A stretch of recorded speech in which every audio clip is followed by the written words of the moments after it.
Great to welcome in WHHI's own school nurse, Wendy Cummings of Cross Schools. We talk each month about different aspects of health care for our kids in schools. Let's talk about mental health awareness. This is Mental Health Awareness Month. That would seem to be quite the subject to tackle. Where do you want to start? Well, I think just kind of in general, people always think of adults as mental health awareness needing to be aware, late teens, 20s, and adults. But we really want to focus on that, even starting in childhood with our youngest children. Some of the things in thinking about that is emotional regulation, helping children learn how to regulate their emotions, helping them understand their emotions, social skills, learning to develop relationships with others, being able to share simple things that you think of as kids doing. Talking about self-esteem and confidence and coping mechanisms.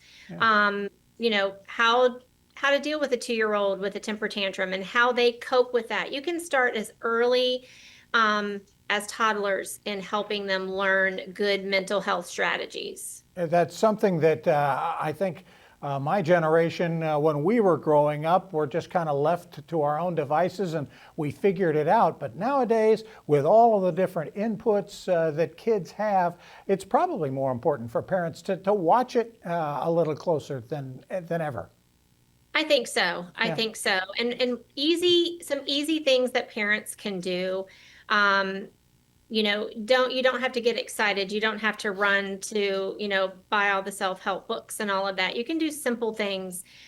Keeping open communication, encouraging children to talk to you, not being afraid to talk about your own feelings, just so that they can learn to understand that you do have different feelings. Sometimes our emotions get bigger than what we think we can handle, but having that open communication and encouraging your children to talk to you about their emotions and how they're feeling. Creating a safe environment and a supportive environment so that, again, they feel they can come to you. I try to do that here in my office, as many other school nurses do, I'm sure, creating that safe space that they can come and talk to me about whatever they may need. I would think that's also a great bonding experience between parent and child. Yeah, absolutely. It helps build that. And, we have a lot of our families in the community are fortunate to have extended families living near them, and having those extra family members, your grandparents, your aunts and uncles, that can also create that safe space and open that communication so that when they do have an issue, or if and when that issue arises, they know they can come and talk to you about it. And then also there's the discussion between you as a school nurse and the parent. That's a communication line that needs to be open, so you're all telling the kid the same thing?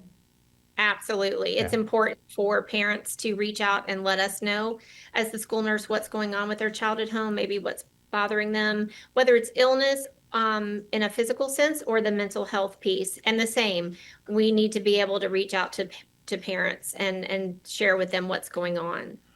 Outside of these obvious things, what can parents do? Should parents be talking to other professionals about mental health?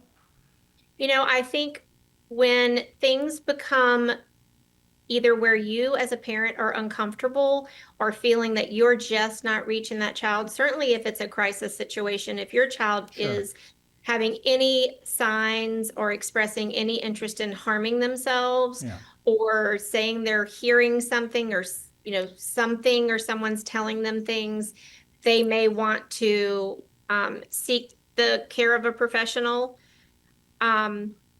If it's something that is beyond them, but certainly if it's urgent or life-threatening, they need to reach out to that individual professional. Parents need to also know they are not alone, certainly. Wendy, thanks so much for all your help and some advice, opening some doors, we hope, for parents and their children as we head into the summer season. We appreciate it. Take care, Wendy. Absolutely. You too. We want to thank all of our guests for joining us and maybe making us a little bit smarter over the last 30 minutes. A special thanks to you for tuning in. If you missed anything at all, we'll be back in 90 minutes. I'm Bob Stevens.